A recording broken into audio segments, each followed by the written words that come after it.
that other civilizations built, loot what they built, pillage, steal, even steal their ideas and their concepts and their philosophies. And then you sit on top of this mountain of stolen goods and declare yourself to be rich because of your own merit. And imagine telling this lie to your children, to your own children, to your grandchildren, generation after generation. How do you think that's going to go?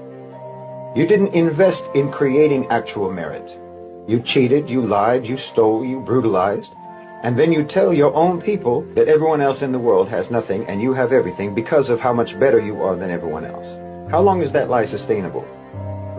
I mean, these are people who actually have civilizations, who actually created and built and accomplished and didn't just pillage and plunder. And there's still those people today, even though you have oppressed them, there's still those same people. And you're still the way you are. I mean, a good example actually is African Americans. I don't know if you can think of a people who were more held back, more deprived, more sabotaged than African Americans. You took everything away from them and took them away from everything. They started in your country at less than zero, literally regarded and treated as subhuman, not allowed to learn to read or write or anything for hundreds of years. But you see, they come from a people of accomplishment to one degree or another. Not a people of piracy and theft and appropriation. They come from a people who created and built and developed in their own countries, in their own land. And even though you did everything that you could possibly do to suppress them, to hold them down, to hold them back, and you're still doing that until today, nevertheless, I don't think anyone can dispute the fact that African Americans have become a global cultural superpower. And people like this, with a history like this, with a legacy like this, simply cannot be held back for any length of time by a people who do not have a similar history, people who have never actually invested in their own civilizational development. And that's the West.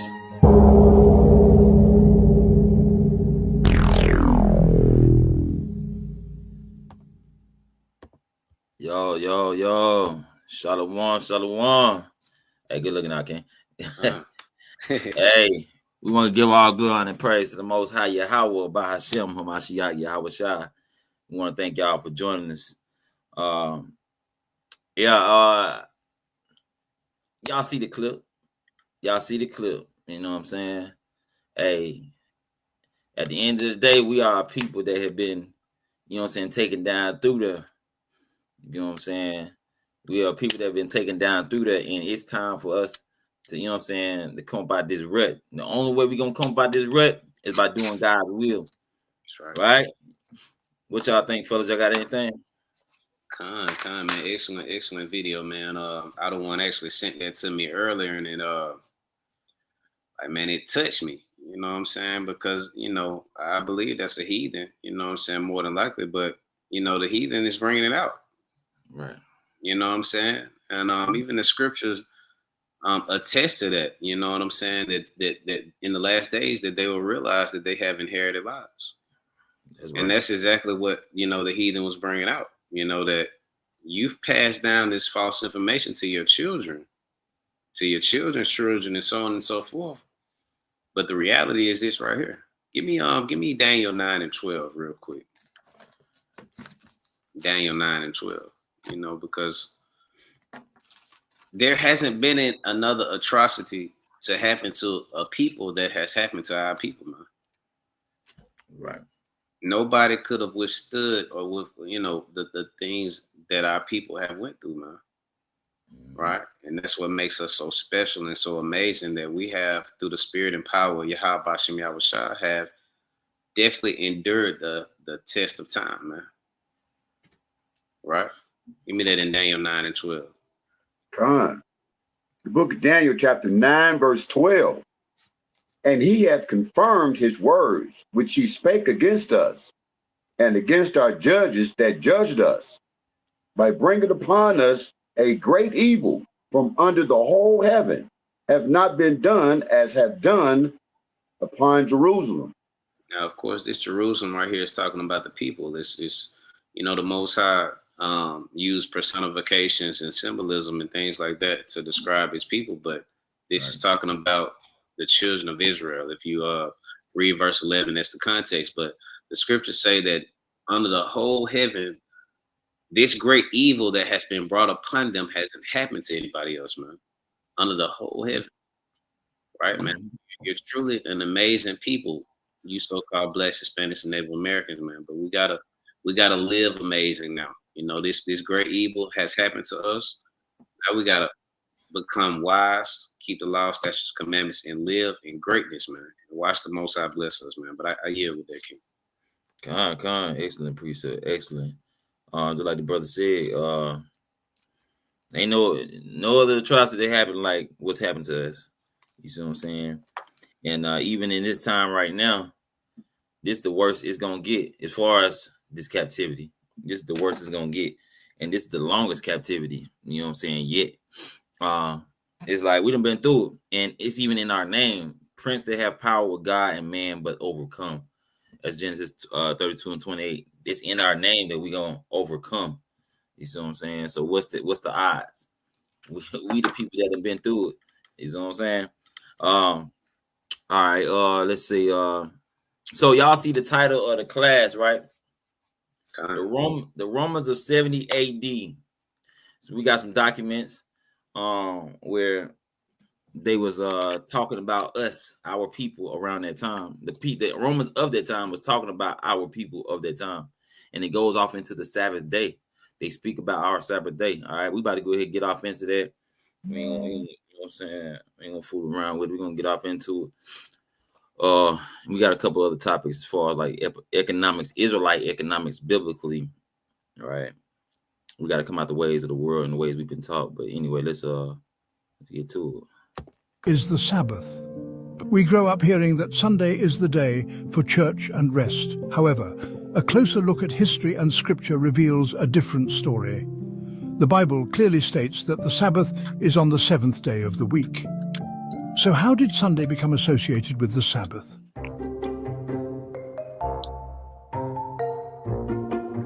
The idea that the Sabbath was changed to Sunday is a complex issue with historical and theological implications. Some argue that the change occurred after Jesus' resurrection, but there's no clear scriptural basis for this claim. Despite the lack of biblical evidence, the tradition of Sunday observance became ingrained in Christian practice over time. This shift can be attributed to various factors, including the Roman Empire's influence on early Christianity. This exploration aims to shed light on the true Sabbath day based on historical and scriptural evidence. By piecing together these pieces of evidence, we aim to uncover the truth about the Sabbath and its significance for us today. Prepare to challenge your assumptions and delve into the fascinating history of this ancient practice.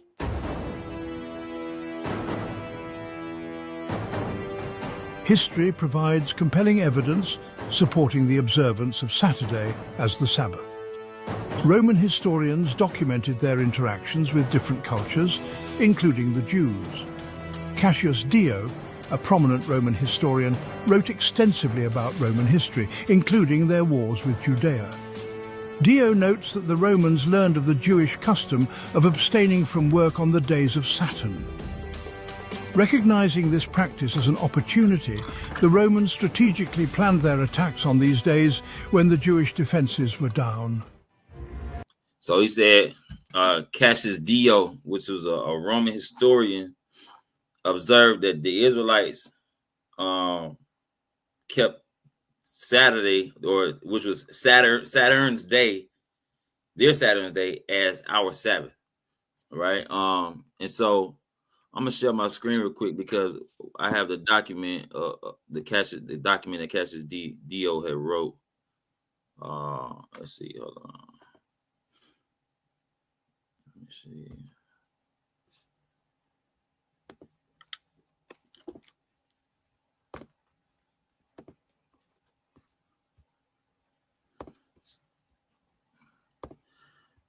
Y'all can see that? I'll make it bigger. All right, so y'all can see that? Zoom is a little bit more out of one. I'm gonna have to slide it from left to right. Yeah, that's about good.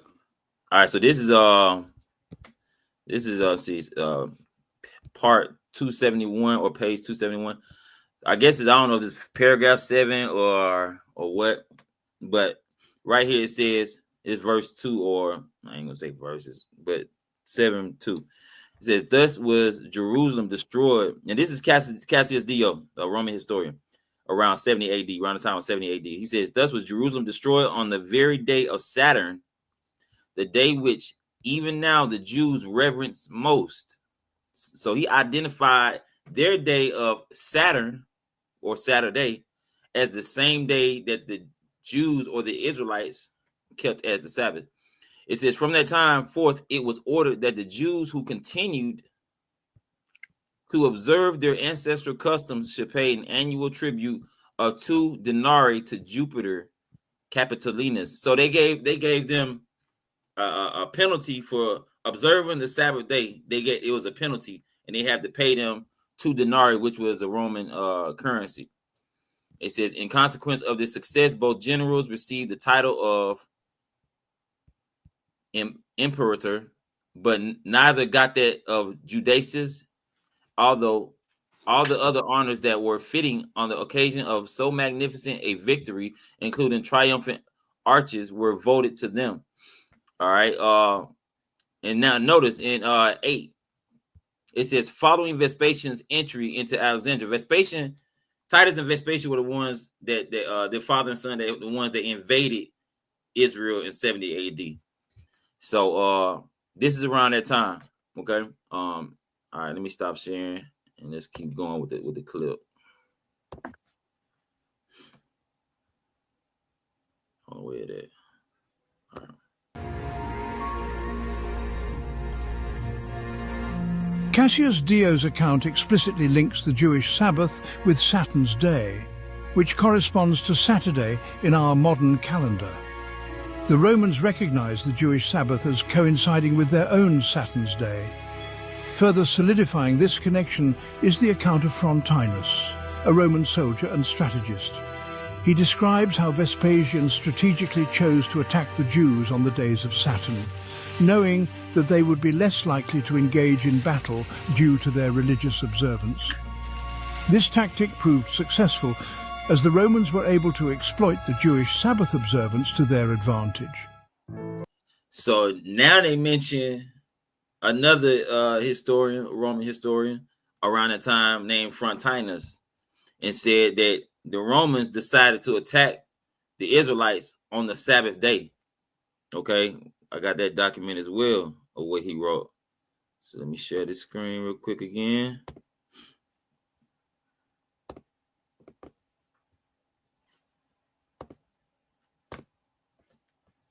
All right, let me see. God dang, tripping. All right. So this is paragraph 4 of what Frontinus wrote. See, this is it's called The Histories of Tacitus, or maybe Tactic, I don't know. But all right, this is what Frontinus had wrote. All right, so down in paragraph 4 and number 11 right here, it says, can y'all see that? Maybe a little bit bigger, maybe. Yeah. Okay. Y'all can see that? Okay. It says, they say that they first chose, and it's speaking of us right now. It says, they say that they first chose, God damn, it says, hold on, my fault. Wrong one. All right, it says, they say that they first chose to rest on the seventh day, because that day ended their toils. But after a time, they were led by the charms of indolence to give over the 7th year as well to inactivity. But others say that this is done in honor of Saturn, whether it be the primitive elements of their religion were given by the Idaeans, who, according to the tradition, were expelled with Saturn and became the founders of the Jewish race, or is due. So they basically saying whatever reason it was, they chose to have the day of Saturn as their holy day, basically, is what it's saying. So these are accounts of the Romans confirming that the day that the Israelites chose to have as a Sabbath day, or the Sabbath days, had fell on the same day that they kept as Saturday or Saturn's day, right? So that confirms what day we have as a Sabbath. But let's get some more of this. The historical connection between Saturday and the Sabbath is further strengthened by the works of Josephus, a Jewish historian who lived during the 1st century AD. Josephus's writings corroborate the accounts of Cassius Dio and Frontinus. He confirms that the Jews strictly observed the Sabbath on the 7th day of the week, abstaining from all work and military activities. His writings provide independent confirmation from a Jewish perspective, solidifying the historical evidence linking Saturday with the Sabbath.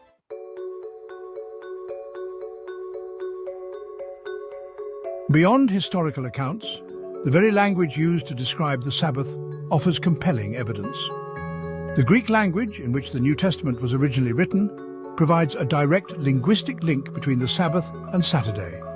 The Greek word for Sabbath is sabbaton.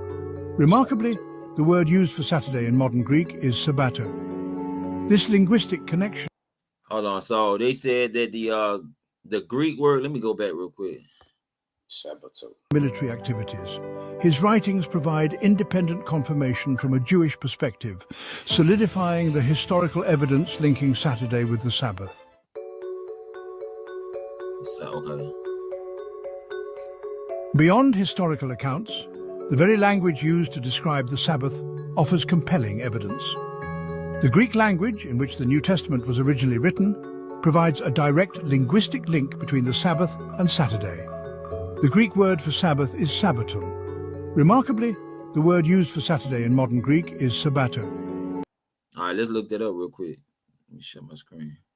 So you said the Greek word is sabbaton. Sabbato. Let's look this up. Hold on. Let's see.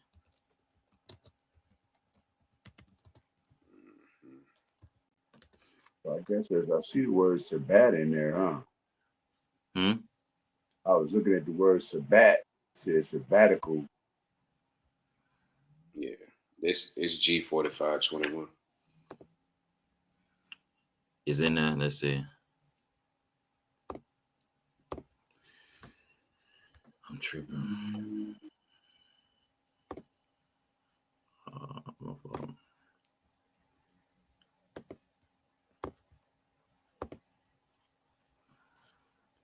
All right.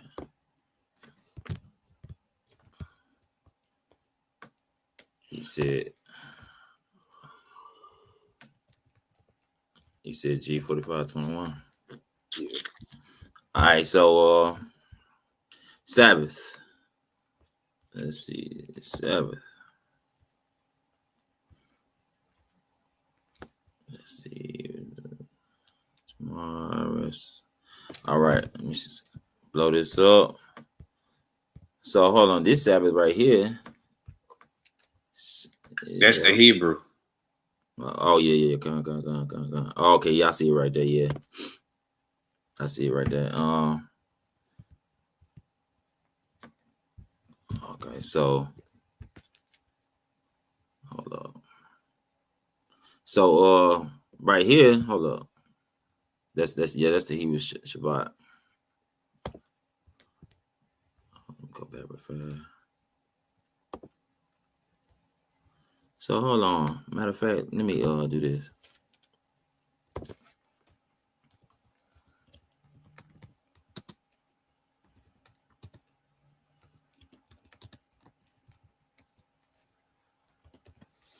So the Greek word for Sabbath, okay, sabbaton. Yeah, you're right. Okay. Yeah.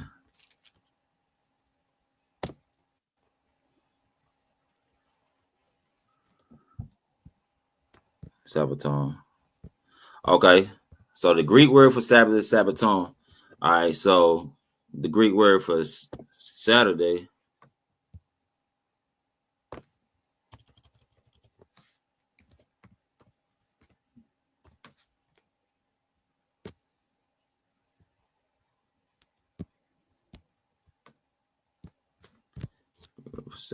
is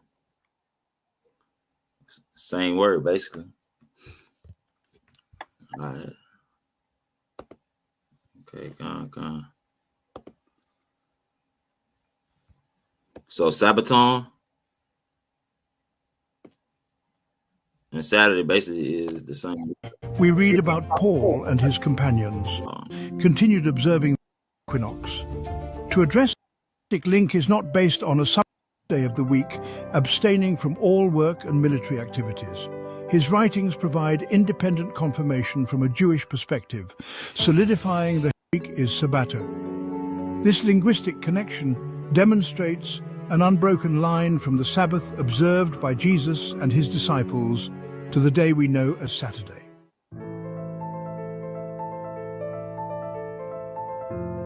While languages evolve over time, the connection between sabbaton and sabbato has remained remarkably consistent.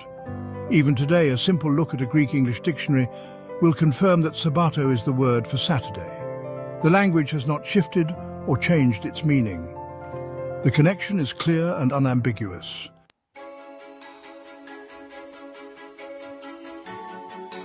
The strength of this linguistic evidence is further bolstered by the consistency found in ancient biblical manuscripts.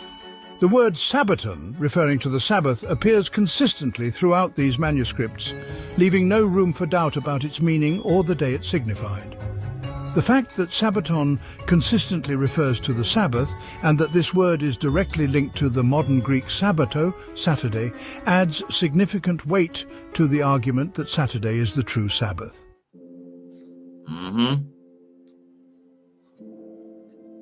The Greek language, therefore, acts as a bridge across time, connecting the Sabbath observed by Jesus and the early Christians to the day we know as Saturday. This linguistic link is not based on assumptions or interpretations, but on the clear, consistent use of language across centuries. The Greek language, in its enduring connection between sabbaton and sabbato, provides irrefutable proof that Saturday, the seventh day of the week, is the true Sabbath.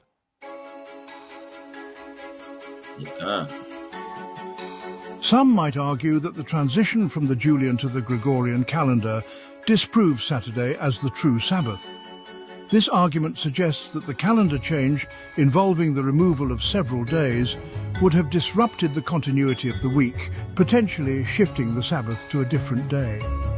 The Julian calendar, implemented by Julius Caesar in 46 BC, was the standard calendar for centuries, including during the time of Jesus and the early church.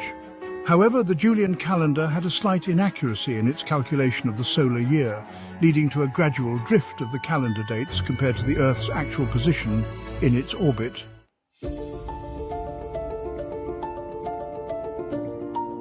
By the 16th century, this drift had become noticeable, causing discrepancies between the calendar dates and astronomical events, particularly the spring equinox.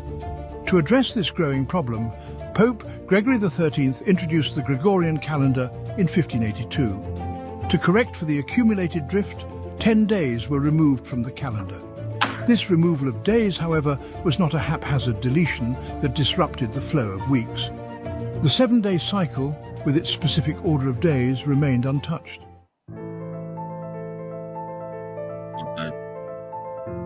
The Gregorian calendar reform focused solely on aligning the calendar year with the solar year. It did not tamper with the structure of the week, which remained a continuous cycle of 7 days. The names of the days, their order, and their association with the Sabbath remained entirely unchanged. The calendar change did not magically shift market days to different weekdays, and neither did it alter the Sabbath. So basically, what he's saying is, when even though they had it from the Julian calendar to the Gregorian calendar, and they had changed 10 days, it didn't alter what day the Sabbath fell on, because Israelites still observed the Sabbath on the same day every 7 days throughout time. It didn't change. You know what I'm saying? That's what he's saying. And so basically, the Romans, they observed Saturday as their day. They didn't change. They didn't alter the day that they worship their god Saturn. You see what I'm saying? Even though there was a calendar change, right?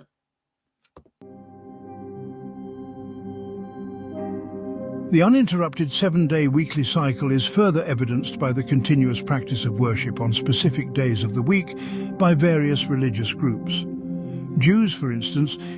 Oh, we can stop right there because that's when you start talking about that other stuff. But I want to go off into some more of this document real quick and show y'all some tripping how they have. Hold up. Let me see.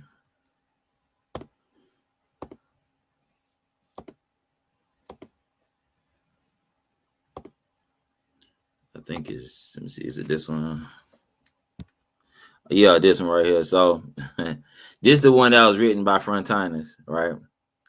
So we read where they said about the seventh day, the Sabbath day, right? So here in paragraph 5, it's still speaking of us. They said, whatever their origin, these rites, can y'all see that? Yeah.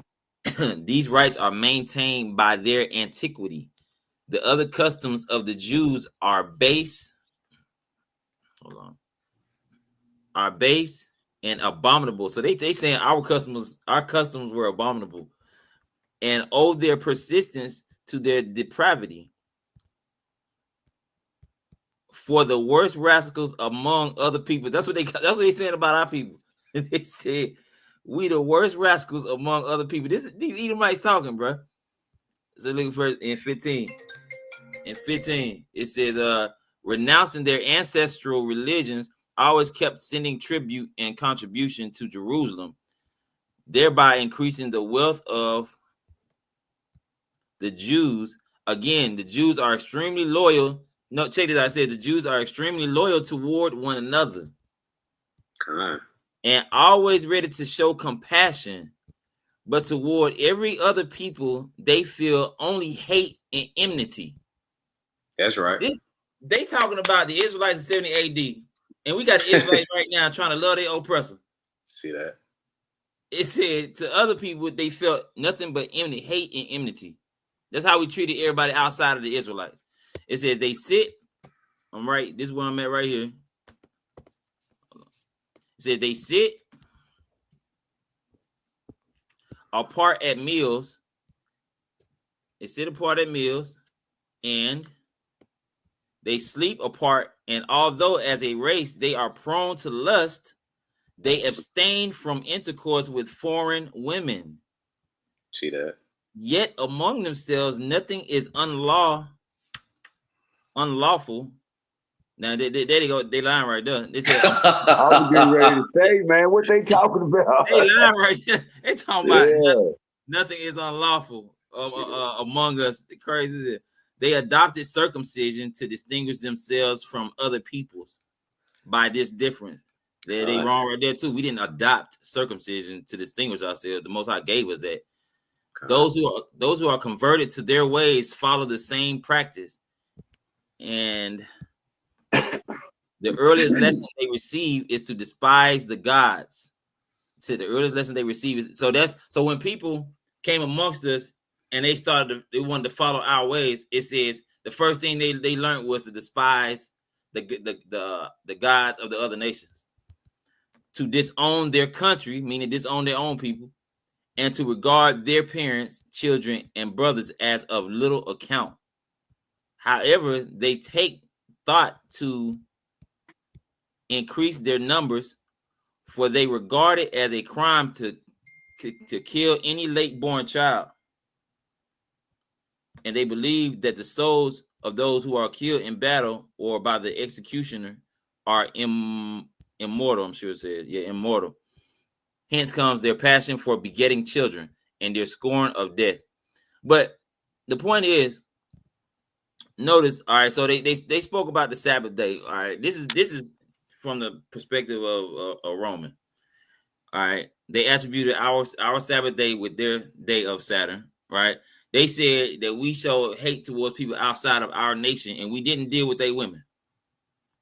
This is what we already teaching, right? And our people want to argue us down about, no, you're supposed to love the Edomites and love all the. No, the Edomites are saying it right here.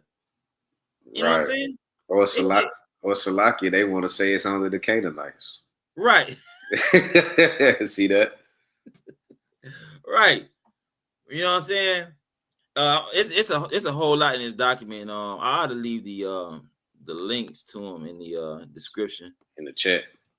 Yeah, y'all can do it in the chat. But yeah, this is what they saying. So yeah, basically, even the Romans are basically in agreement with us on certain things. You know what I'm saying? They confirming certain things that we already teach. All right, so y'all got anything on that? Y'all good?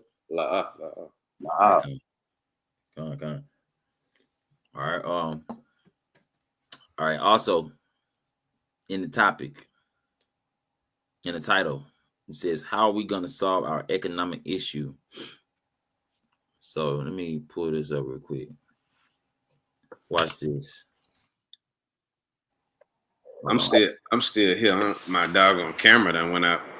Oh, real? Okay, yeah. You good? Okay. I wonder what happened. Hold on. Let me share my screen again real fast. This is Dr. George Fraser. He's speaking about the economics of our people. Watch this. Okay. This.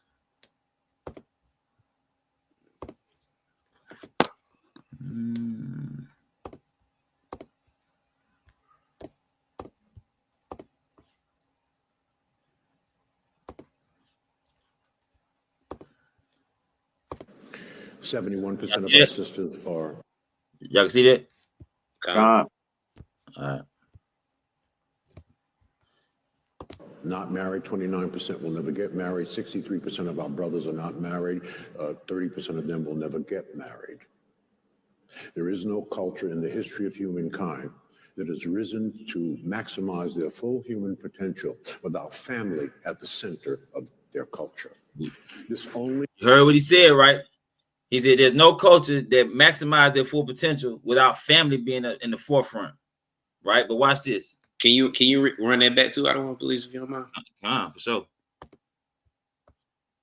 1% of our sisters are not married. 29% will never get married. 63% of our brothers are not married. 30% of them will never get married. There is no culture in the history of humankind. Can y'all hear that? God. Okay. He said there is no culture. Let me hold on. 30% of them will never get married. There is no culture in the history of humankind that has risen to maximize their full human potential without family at the center of their culture. This only exists. This is an interesting but negative statistic. This phenomena of the existential crisis of our family only exists among African American Black people. It does not exist on the continent or anywhere else in the diaspora. So there must be something in the water. So he's saying this only exists among us. We the only people, you know what I'm saying, going back and forth with our women going back and forth with us. Who the prize and all this dumb stuff. We the only people that got these issues. What he's saying. You see what I'm saying? He said, hey, what's the name of this brother again? Out of one? That's George C. Fraser. George Fraser. Okay, so Dr. George C. Fraser. You see what I'm saying? He's saying this issue only falls amongst us, right? And no culture thrives without family being in the forefront. And our people, we can't get it together to save our life. You know what I'm saying? Keep going. We must fix this. It is a lot easier said than done because it is impacting our wealth. Quick statistics.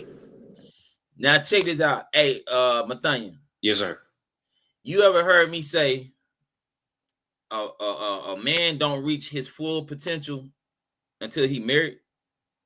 Have you ever heard me say that? I believe I have. I've been saying this for a long time. Yes, sir. Yes, sir. People, a man or a woman, people don't reach their full potential until they have a partner, basically, until they're married. Because now you have a second brain. Now you have an extra set of hands. You see what I'm saying? Now you have another mind for reasoning. You see what I'm talking about? And now you have more reason to work harder or achieve more because you have a family or someone that's dependent on you. That I've been saying this for a long time. People don't reach their full potential until they have a spouse, till they marry. Right? And this is what he's talking about. He said it's affecting our income, but he about to go off into that. Watch this. For 350 years, household median income was dominated by white people. They were number one in this country. They no longer are number one, they're number three, and there's a reason for it. So, who has the highest household median wealth in America? It's East Indians. $104,000 a year. What's the marriage rate in the East Indian culture? 94%. Notice, so he said, right now, as a culture-wise, the East Indians have the highest income out of everybody in the U.S. East Indians, right? But notice one key thing that he says. Why? Notice how much. Hey, Mathan, you want to play that? It's on you if you were gonna finish it out. I didn't know the clip that you had sent me. I can't even remember. Which one you talking about, King? It probably just now coming in. Don't worry about it. It's all good. All right. So he's saying that the East Indians make the most money right now out of all cultures in the U.S. Out of, you know what I'm saying, ethnic groups. But notice something that you say. Watch this. Watch this. Indians, $104,000 a year. What's the marriage rate in the East Indian culture? 94%. Two are working. He said the marriage rate in the East Indian culture is 94%. But what did he say after that? Two are working. Mm. And in our society, we got a whole conversation going on about our sisters not wanting to work. You know what I'm saying? Our brothers being sole providers and all this and that. And the people that's making the most money are the people that are married, and it says two are working. Because that's what you got to take in consideration when you as a woman in our society. I ain't saying that brothers are wrong when they women don't work, because you do whatever you want to do, and it works for some people, right? That works for some people. A brother might make enough money to the point where, you know, his wife don't have to work and it won't affect anything, right? So, hey, whatever your situation is, everybody's situation is different. But we thinking in a broad spectrum. We generalizing. Okay, so ultimately, when you got one person working, you got one income. When you got two people working, of course, that's two incomes. Or if you have a business, you have a helping hand running a business. Either way, that's two people working. But let me run this back real quick.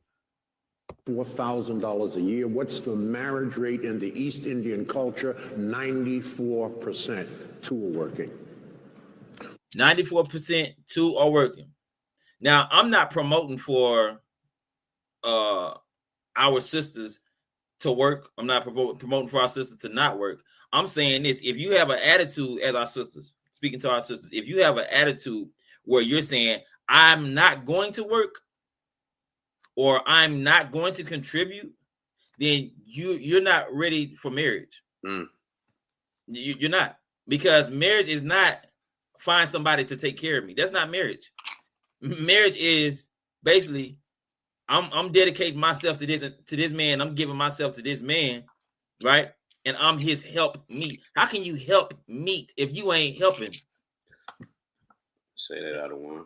How can you do that, right? But notice, our people want the bag, quote unquote. Our people want this, want that, but not taking into consideration the fact of, well, when you limit one income, that's limiting one income. You see what I'm saying? Right. So the top of the food chain right now are the East Indians, and they have two people working. Right? Let's keep going. Who's number two? Chinese Asians. Household median income, $110,000 a year. Marriage rate close to 70%.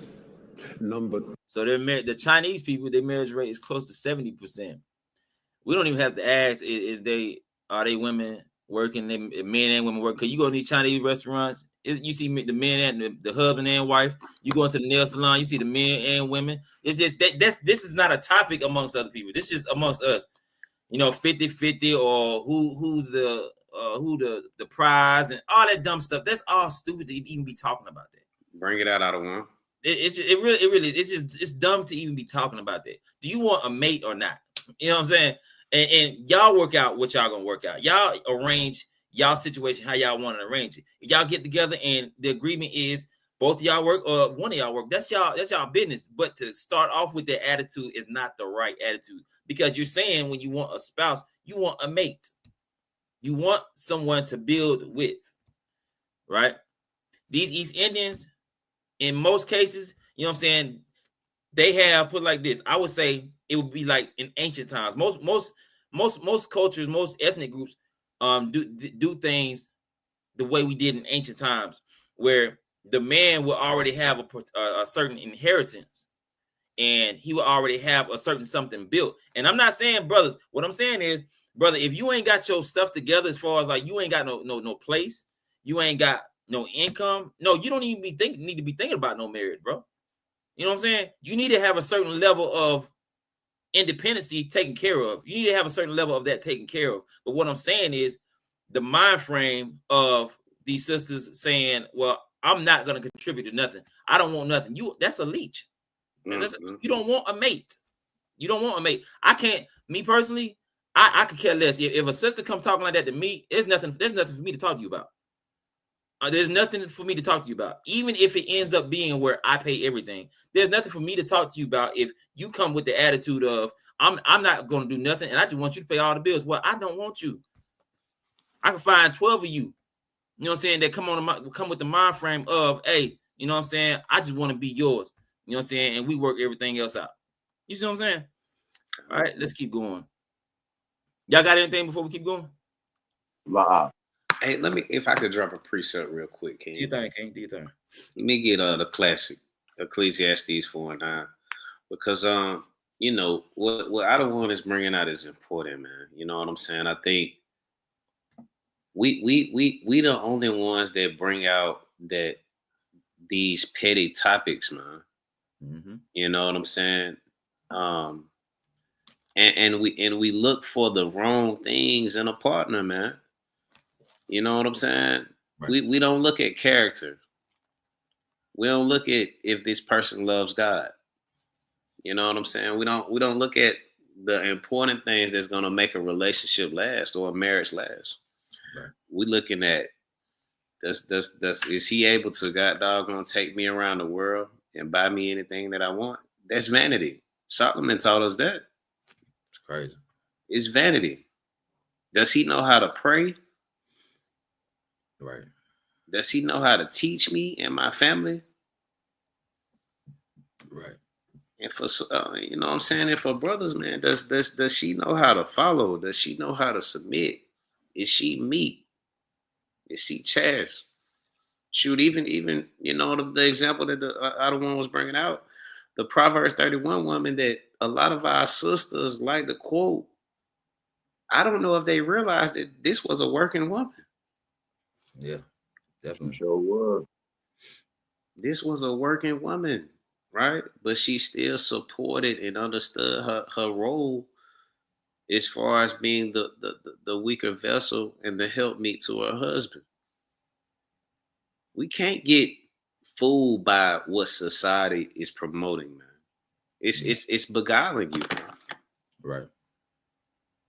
This isn't an important topic that this elder man is bringing out, man. Mm-hmm. And it's true. We can't prosper as a people without family, man. Right. That's right. We can't prosper without coming together, man. We can't take the kingdom by ourselves. We need our women and sisters. Y'all can't take the kingdom without us. Right. You need men to rise up in their rightful position to stand for the Most High God, man. Let's get that in Ecclesiastes chapter 4 and verse number 9. The book of Ecclesiastes chapter 4, verse 9. Two are better than one, because they have a good reward for their labor. See that? Two are better than one, man. You don't know, like, sister, when you, and I hope this don't fall on no deaf ears, sister. When you really support that man, you bring out his full potential. When he feel That's like right. you got his back. Right. That's right. When you spewing encouragement and confidence in him in a world that's meant to tear him down, that do something for that man. That put him in another level of motivation that he ain't never been before, man. Mm-hmm. And same thing with you, brothers, man. When you speak life into your women, you know what I'm saying, into your woman or whatever, you know what I'm saying, it does something for them, man. Ain't nothing for a woman to know that her man got her back, man. Right. That he got doggone protect her. That he gonna do anything possible to make sure that he provides. Right? He gonna give his last for his woman, man. Right. Right? The scriptures say two are better than one. Right? That's with anything in life. If you have more than one, it's gonna be better. Mm-hmm. Right? Read on verse 10. For if they fall, the one will lift up his fellow. But woe to him that is alone when he falleth, for he have not another to help him up. See that? You would think that this is common sense, man. We sitting here talking about 50-50, man. How about 100-100? That's right. Let's do that. Let's 100% both play our role. And if I be slipping up and all I can give is 70, you know what I'm saying, today, well, I still got your 100. So we gonna be good. Mm-hmm. Because we in this together. That's right. We done forgot this, man. This society and this world, this place of confusion has totally beguiled our people, man, to where we think we can do bad all by ourselves, man. Right. Nah, man, that ain't what life about. Life ain't about you to go ahead and go out there and freak off and have a good time, man. Mm-hmm. The Most High didn't set it up like that. The Most High set it up for marriage to be honorable and for you all to become one flesh. That's how he set it up. And for you to be fruitful and multiply and keep his commandments and his statutes, right? Read on. Again, if two lie together, then they have heat. But how can one be warm alone? See how the Most High gave this analogy? How you gonna be warm by yourself? Right. Right. You know what I'm saying? Right. Most High ain't playing. Right? Verse 12, read. And if one prevail against him, two shall withstand him. And a threefold cord is not quickly broken. See that? Mm-hmm. Most High just showing how his strength in numbers, man. So, man, we got to come together, man. This is one of my favorite topics, and this elder gentleman right here is bringing it out, man. I yield on that, King. Yeah, God. What he's saying ultimately is the family structure. When we fix the family structure in our community, that's when we'll start to see things happening. That's when we'll start to see progress. The family structure is not right in our community. It's too much of our brothers and sisters arguing with each other, going back and forth with each other instead of unifying. Every other culture, nationality, ethnic group of people, they already see the vision because they weren't the ones that were destroyed through slavery. They already see the vision. It's an ancient thing. They already know you have to build up the family because notice, keep this in mind. What this is, the economics of our society, in which part of the definition of economics is transfer of wealth, right? So we have to master the transfer of wealth, is what he's saying. Okay, I'm gonna go off into that a little bit more, but I'm gonna let him get some more on this real quick. 3 are white people. Household median income, $88,000 a year. What's the marriage rate? Almost 50%. Down significantly. Number 4 are Hispanics. Household median income, $61,000 a year. Marriage rate, close to 70%. We are at the bottom. Household median income, $55,000 a year. Marriage rate, 34%. And projected based on facts and statistics that if we do not fix this, because white folks ain't fixing this, our marriage rate will be in the low teens in the next 20 years. So he said the household income, the average household income amongst our people is $55,000. Meaning most people make $55,000 or less. Most people, or somewhere around $55,000 on average in our community. So with that being said, of course, you got some of our people that's rich, a lot of our people that's rich, making money and everything else, but that's not the majority. The majority ain't. So a lot of you got to be realistic when looking for a partner. You looking for somebody making $100,000 a year. Yeah, that don't make sense. Your head in the wrong place, because see, the Lord is your provider. The Lord is our provider. You see what I'm saying? Whatever it is you want, you be obedient to the Most High God. He's going to provide you with that. But notice, just keep that in mind. $55,000 a year is the average for our people, right? And the marriage rate is 34%. We at the bottom is what he said, right? Just because we haven't conquered that aspect of things, which is having a strong family structure, right? Let me get some more on this real quick. This is an enormous challenge. That's a whole talk by itself on how do we fix it. It can be fixed, but we have to, first of all, understand that this is a problem. No one's talking about this problem. This is a huge problem. It's the number one problem in our culture. So we must fix it. Wow. That was 71% of our sisters are. Let me stop sharing real fast. Okay, so with that being said, the family structure. Now, notice how this devil get down, right? The devil already know this, and when I say the devil, I'm talking about Esau, and really all of our oppressors, because Psalms 83 talks about them wanting to make sure that we did not know that we was Israel, right? So check this out, right? What they have done is projected into our communities that our sisters go out and be half naked and be like sexy red and all this type of stuff. Our brothers walk around with these tight pants with 30 round clips on their hip and shooting each other down.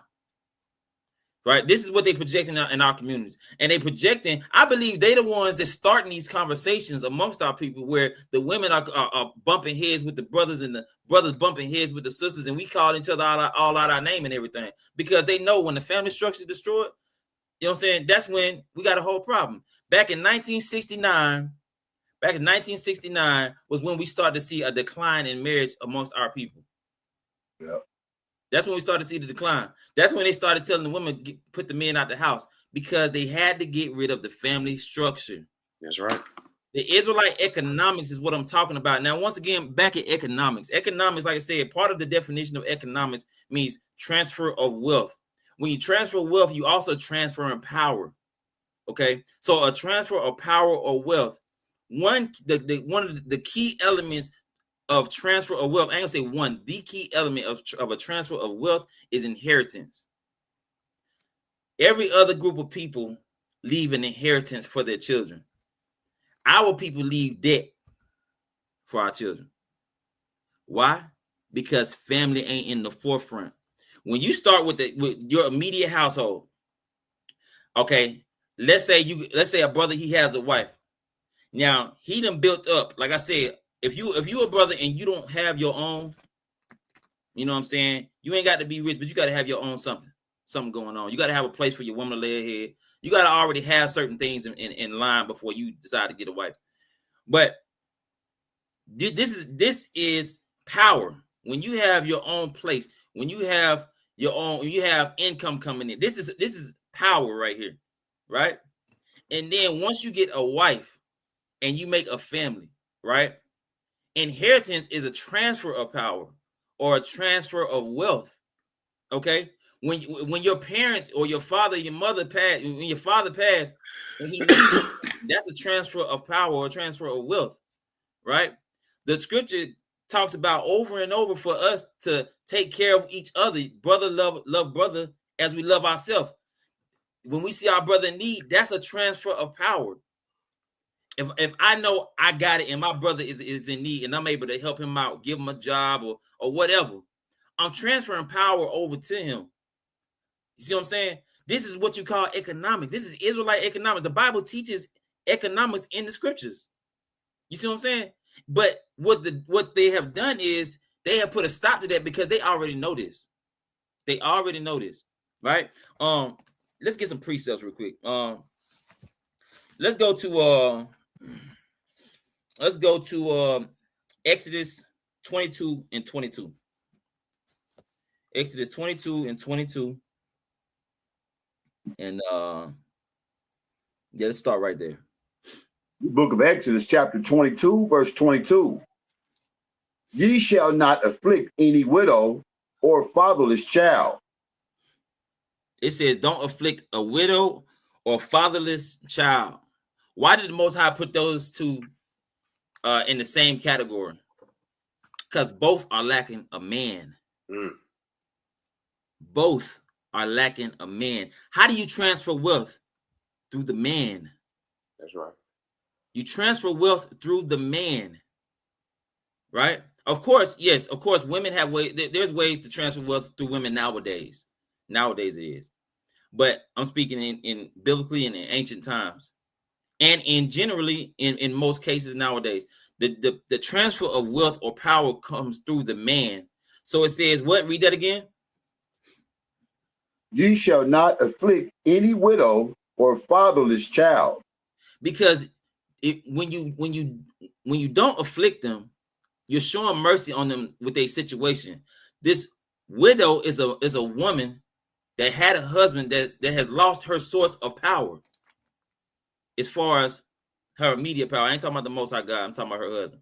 She's lost her source of power, right?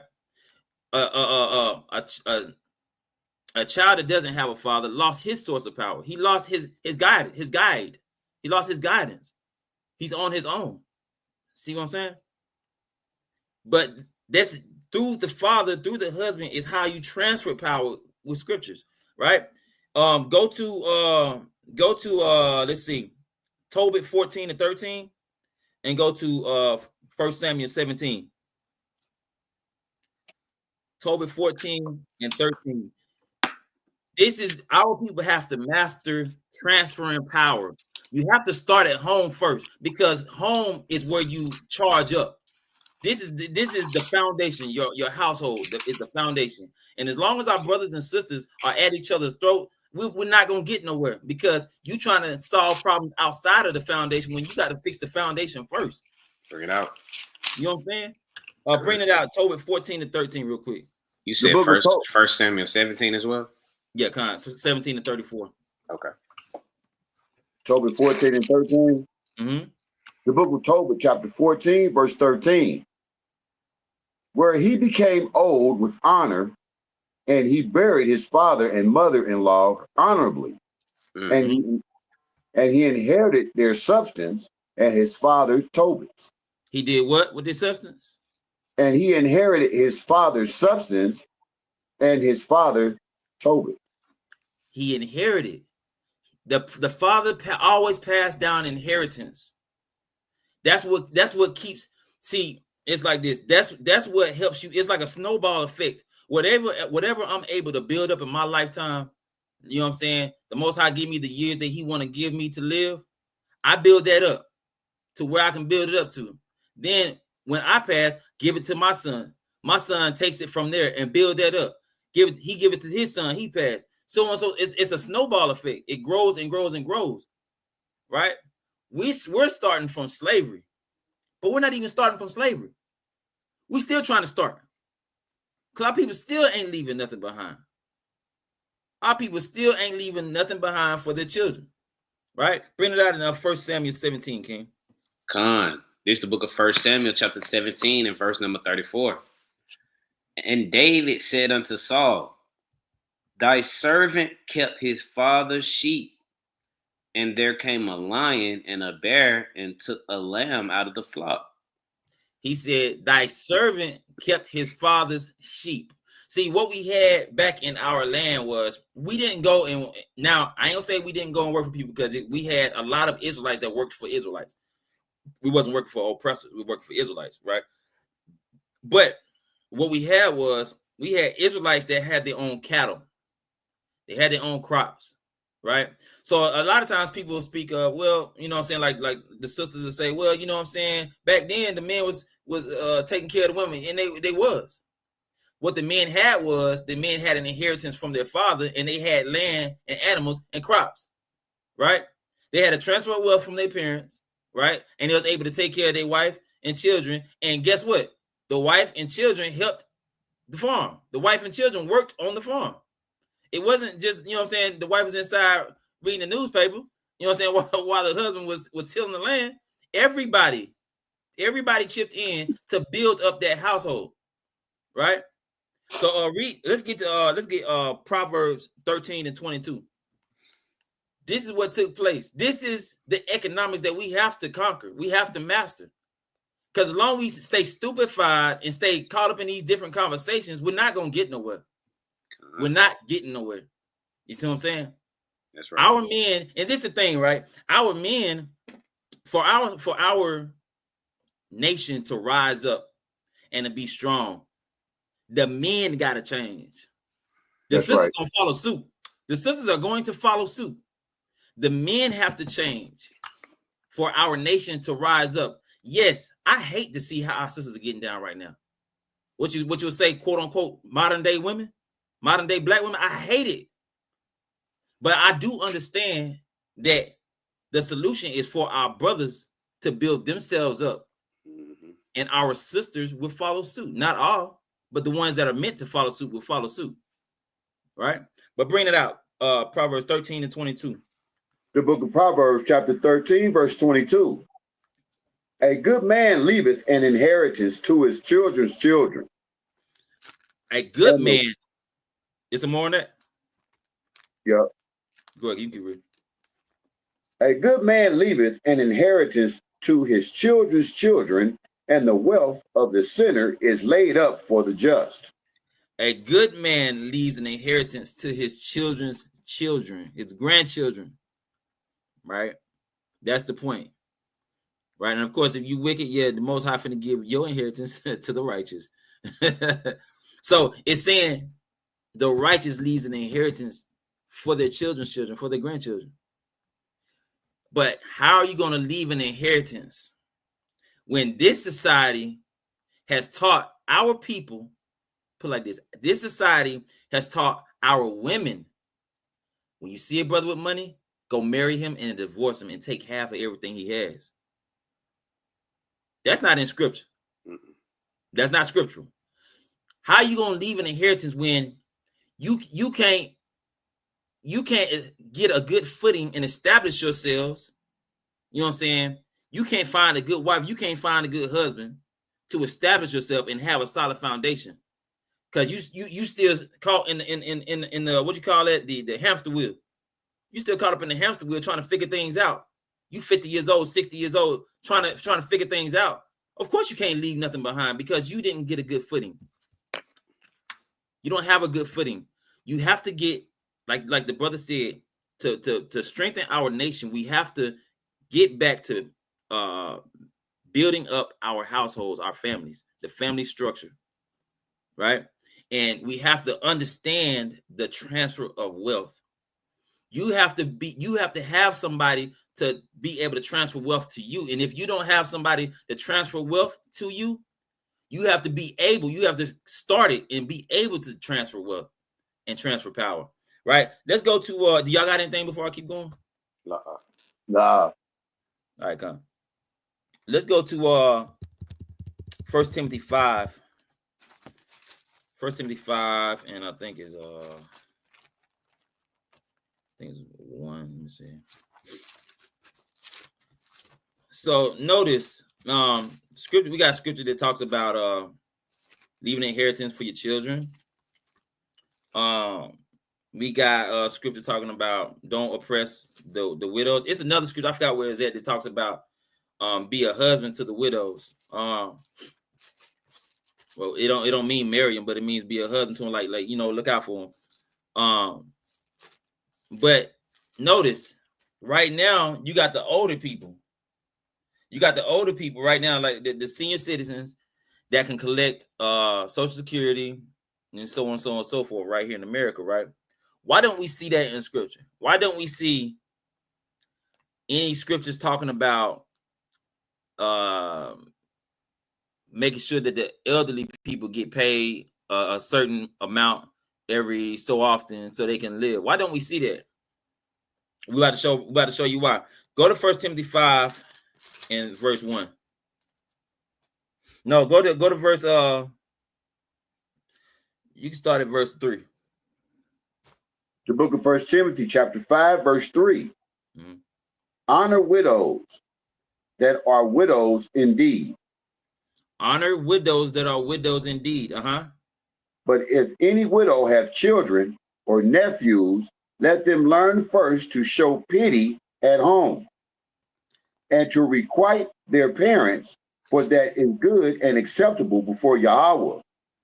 So it says, but if any widow have children or nephews, let them learn first to show piety. Oh, piety. Yeah. Piety, right? It says at home and requite their parents, for that is good and acceptable before God. So requite, you know what requite means? Requite means to repay. You repay your parents. You're shown to repay your parents. What are you repaying them for? They raised you. They took care of you. They fed you, right? Let's see. Go to okay, so check this out, right? This right here is touching on, that's the reason why you don't see a Social Security plan for the elderly people, because the Social Security plan is their children. Because remember I said you have to master the transfer of wealth. When a father and mother raise their children, they have a farm, right? And the father and mother get too old to work, who has taken over the farm?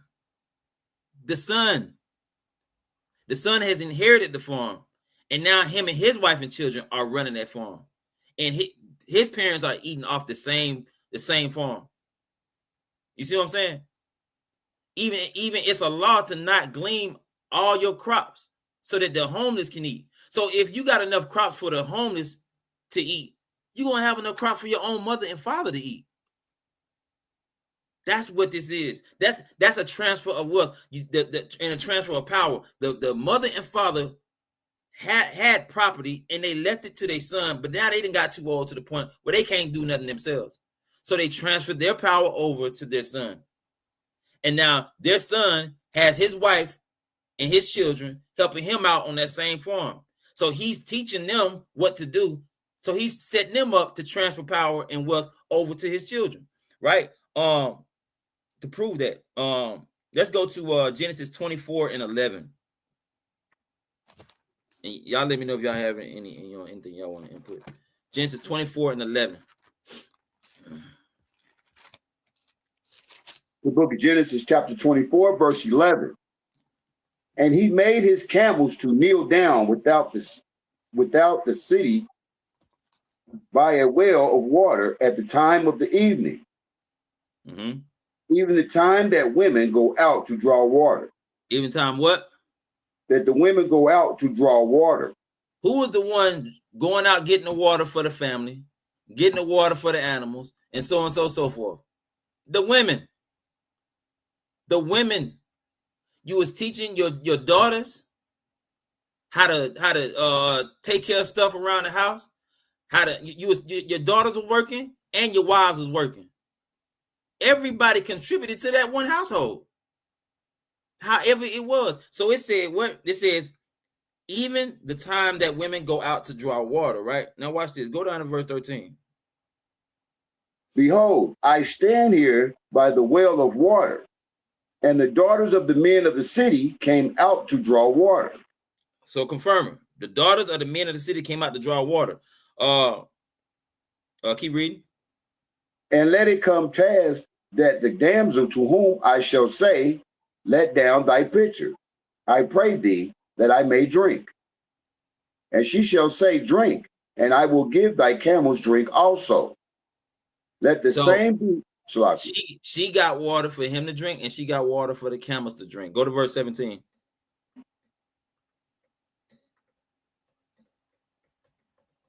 And the servant ran to meet her and said, let me, I pray thee, drink a little water of thy pitcher. Mm-hmm. And she said, drink, my lord. And she hasted and let down her pitcher upon her hand and gave him drink. Mm-hmm. And when she had done giving him drink, she said, I will draw water for thy camels also until they have done drinking. So she got water for the camels also till they have done drinking. So this is Rebecca. This is Jacob's wife, one of Jacob's wives. They had got this water, right? So but that could be a single occurrence. Well, let's go to Exodus. Let's go to Exodus 2. Exodus 2 and 16. Exodus 2 and 16.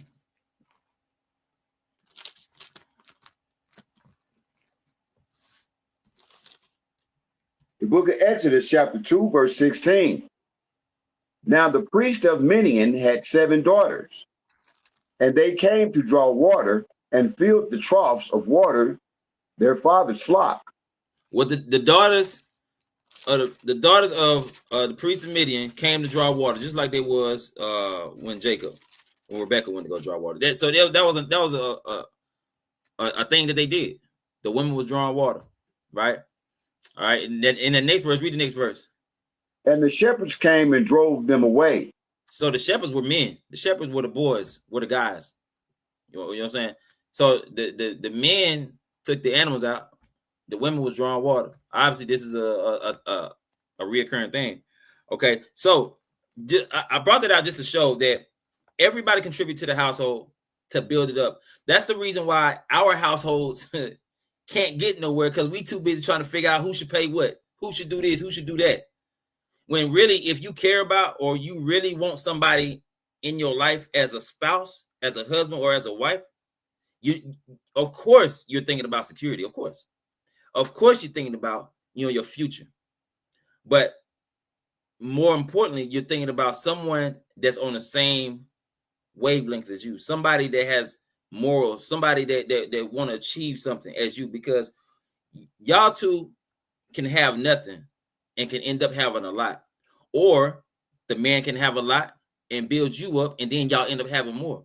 You know what I'm saying? Either way, our people are messed up right now. Their mind is in the wrong place. They're not thinking about the family structure. They're thinking about themselves, right? And I mean, it's even still, even with what I'm saying, we still have people like, man, forget all that. Listen, forget. Of course. You know what I'm saying? Of course, it's gonna be like that. But 2/3 got to be destroyed, right? So let's go to Exodus 20 and 12 real quick. No, don't worry about Exodus 20 and 12. Go back to 1 Timothy 5 and go to verse 8. 1 Timothy 5 and verse 8. So go ahead. Do you think, King? The book of 1 Timothy chapter 5, verse 8. But if any provide not for his own, especially for those of his own house, he hath denied the faith and is worse than an infidel. It says, but if any provide not for his own, is worse than an infidel. Brothers, even though your wife is a helpmeet, you still have to be able to provide for your own. Because when your wife get pregnant, what you gonna do?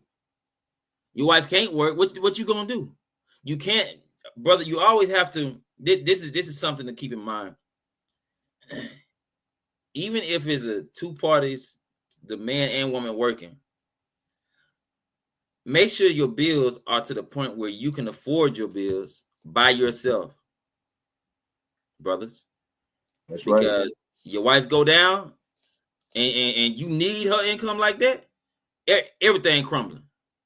You don't need your wife's income. Your wife just need to be a helpmeet.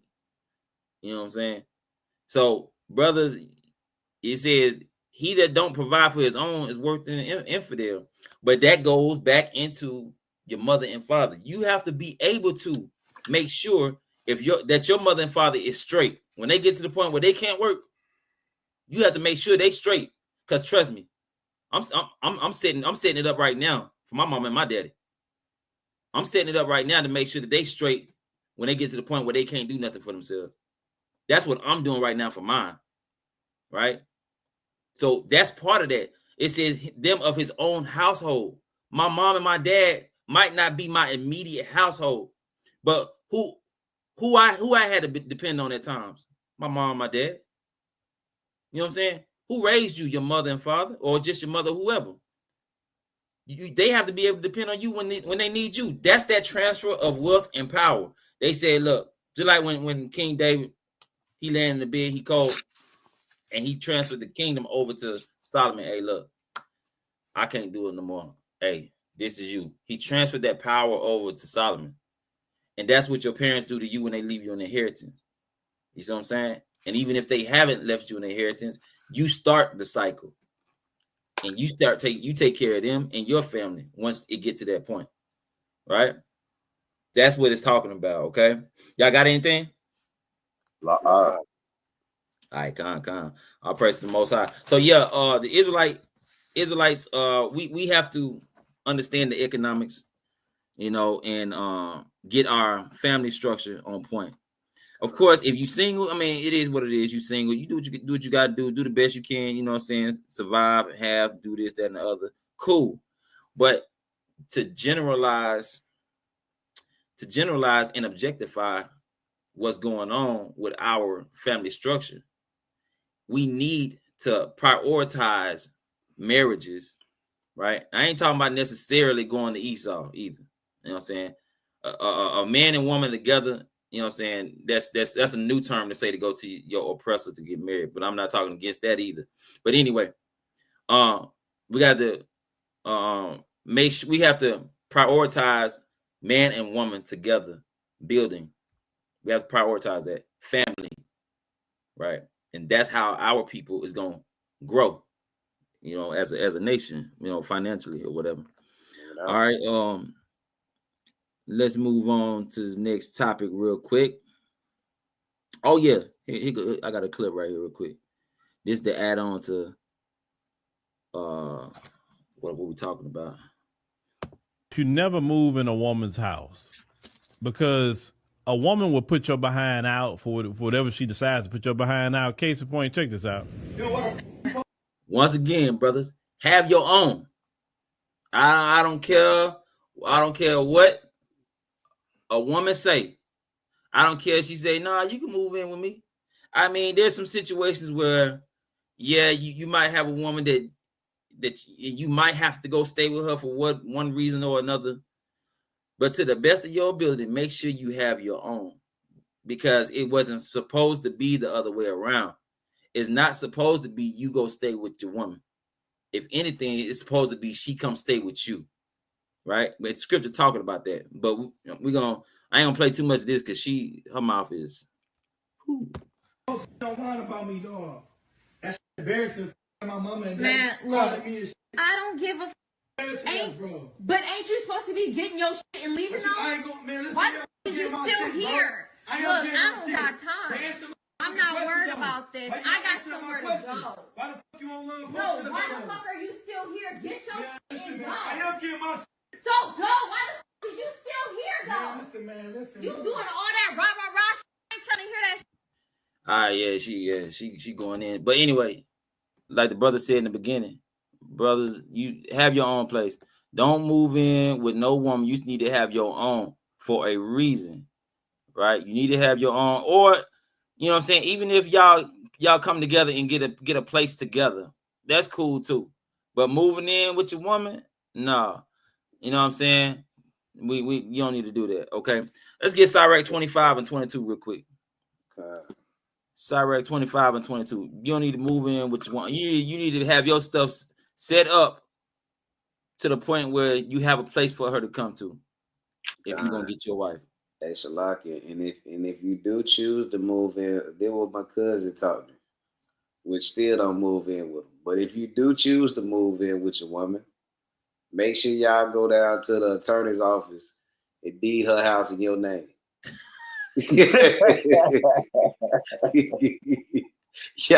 Y'all go deed that house in your name, and now it's your house. That ain't working. Yeah, that's the only way I'm gonna do it. I ain't lying. Moving in, nah, I ain't doing that. I ain't going to go state. Nah. Right. Boy, you crazy. Go ahead, bring it out, King. The book of Ecclesiasticus, Sirach, chapters 25, verse 22. A woman, if she maintain her husband, is full of anger, impotence, and much reproach. Impudence. A woman, if she maintain her husband, is full of anger, impudence, and much reproach. If you let your woman maintain you as far as things like you staying at her house, you know what I'm saying, and things like that, it says she's gonna be full of anger, like we just saw it on the clip. The Bible don't lie. A woman would tell you, yeah, you can come stay with me. Trust me, it's gonna get thrown back up in your face, and the respect level ain't gonna be there. That be lust talking. That's all that is. It's gonna get old after a while, and you gonna be sorry to whoever she talking to, or kinfolk. He's sorry. He's staying with me. I don't know why he couldn't get it. Do not do that. Get your own place, brothers. Have things lined up for when you do get a wife. You have somewhere for her to come to. It was just not meant to ever be that way where you go stay with your woman. It wasn't meant to be like that. So God didn't design the woman's mind to be able to accept you staying with her. Her mind ain't designed to accept that. So, you know what I'm saying? You don't need to do that. You know what I'm saying? You are the sole provider for the, you know what I'm saying? Ultimately, the man is the provider. The woman is just the helpmeet. Right? So, hey, don't do that, okay? Right. This Negro. At home ain't worth at home headache, right? It ain't. This Negro crazy. It ain't. You got to make sure that you got things lined up, right? Yep. Okay. Let me throw this other clip out there real fast. Belongs to black people. Can y'all hear it? To believe that the black and white can live side by side in harmony. If I said yes, that don't make it right because they can't. I was in Milwaukee down low another day. Didn't nobody see me, and I saw. It won't go louder. Hold on. Let me run it back. The whole world belongs to black people. Don't you believe that the black and white can live side by side in harmony? If I said yes, that don't make it right because they can't. I was in Milwaukee just meddling the other day. Didn't nobody see me, and I saw white people, white babies, white girls, and they just was jeering and they hate and they just evil as they can be, coming to kill and shoot and throw bricks at Negroes. You're talking, and this is as a whole. But you're talking in particulars when you must talk in general. Why is it you don't? Your whole conversation now is to keep Negroes with you. Why you don't want us to leave you? Right. Well, because in my estimation, Negro people are every bit as good as white people. As good as white people. They're all the same. They're all God's people. We're not saying we're not all God's people, because if whites was God's people, they wouldn't treat us like they do. Well, now you're talking again. See, he trying to convince Muhammad Ali that he said, well, I think that black people are just as good as white people. What you mean just as good? What you mean just as good as y'all? You know what I'm saying? Y'all trying to be just as good as us.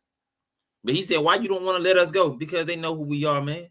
And it's like with what we've been talking about all night, as far as not the Sabbath thing or the ancient Romans, but talking about the family structure. When they get rid of all these things that have been handicapping our people, if Trump get rid of all the things that have handicapped our people, we're gonna go back to how we was during the time of Black Wall Street and all that, because our men and women won't be dependent on the government. We would be dependent on each other. We would be dependent on the black dollar, the Israelite dollar. You see what I'm saying? And the family structure. Our women would see the value in a husband. Our men would see the value in a wife. You see what I'm saying? And family and children. Somebody leave your wealth to, right? But these Edomites trying to keep it from getting like that, because that's what they got going on. That's what the Chinese got going on, and every other race of people. But like Muhammad Ali saying, why are you trying to keep us with you, around you? We don't need to be around y'all. It ain't supposed to be like that. Jesus said there's no good in whites. It's in the Bible. What verse is that? Jesus says no good. John what? 8:44. John 8:44, where Jesus talking on white people. He said there's no good in you, and he said no, not one. Hey, Cassius, you're talking. I'm not Cassius. You still calling me. I can't get on with you. He talking. It say ye are of your father the devil. Muhammad, you're talking in I'm not no white man. When you have to talk in generality. So you want to keep calling me a white man's name? I'm not white. I don't want to be called after your name no more. I'm not no slave. I'm Muhammad Ali. Because you can't get delivered from an enemy that you're cleaving to. So you got to realize who your enemy is. Now this brother, I forgot his name. But everybody know about this brother. So basically talking about the same thing. And like he said, you can't be delivered from an enemy that you're cleaving onto. And he's right. But that don't just apply to the physical Edomites or the physical Hamites or whoever. That applies to all the tactics that they put into our communities. When you cleaving on to these different topics, this different disdain. If I have a disdain or a hatred towards my sisters, I project that onto my brothers, and we treat our sisters like crap, how can we ever get anywhere? Right? So I gotta let go of the tactics of the enemy on top of letting go of the enemy for us to be delivered from them. We have to value each other, right? Now, do we pray for our enemy? Yes. I pray they get away from me. Mm-hmm. I pray you go over there. That was my prayer. My prayer years ago, some of y'all made me praying, expose the true enemy so we can see. Because the worst thing is to be going out to dinner with an enemy and you go to the bathroom and they put poison in your food. At least if I know you my enemy, I know how I can pray for you. I can pray, but you stay over there. Prayer ain't got to do nothing with trust. I don't. So with that being said, let's build up our family structure, Israelites. That's hey, y'all got anything? Man, that was excellent. Yeah, man. All praise to the Most High. All praise to the Most High. That's what we got to do. We got to encourage one another. Like we have to encourage each other, man.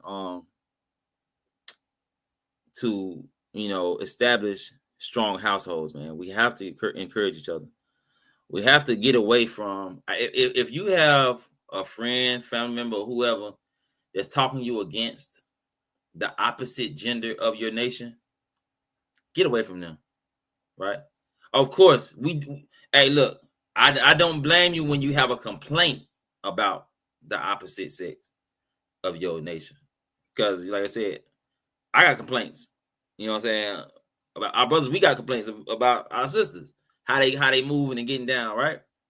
But in totality, we love our sisters. In totality, yes, y'all are just as needed as we are needed, right? We need y'all to get to the kingdom, like the brother Mathanya said. We need y'all to go to the kingdom with us. You know what I'm saying? All together. So with that being said, it's like we got to build ourselves up and build our foundation. don't let that negative attitude get onto you from listening and talking to somebody you know this always got something negative to say. These sisters or these niggas, yada yada yada yada. No, that's not gonna build us up. You know what I'm saying? That's not what's gonna build us up. You know, we already see what's negative going on, but we don't need to dwell on that. You know what I'm saying? You know what I'm saying? But what that does do is when you do see the negative aspects of the opposite sex in our nation, and you see the negative aspects of those people, it teaches you to prove who you're dealing with, right? Make sure the person that you're dealing with don't fall into that category of what you don't like. You know what I'm saying? That's how we handle that, right? All right. With that being said, hey, we want to give all glory, honor, and praise to the Most High Yahweh, Bahashem, Hamashiach, Yahweh Shai. Hey, we got Passover coming up April 11th. Hey, if y'all want to join us, you know what I'm saying? It ain't nothing but $25. You know, we not trying to make a profit off Passover. All right. Just $25, and then that's really covering your food and stuff. You know what I'm saying? So yeah, basically we got Passover coming on April 11th. You want to join us? Hit us with the email. You know what I'm saying? And let us know that y'all want to come. You know what I'm saying? Keep the feast with us, but only if you are keeping God's commandments. Because if you eat that Passover lamb and you ain't keeping God's commandments, you putting your life in danger, according to Scripture. Right? So yeah, if you keeping God's commandments, come hit us up for Passover and come join us, or any other feast day. It don't matter. All right. And if y'all ain't got anything, hey, we're gonna say Shalom. Shalom.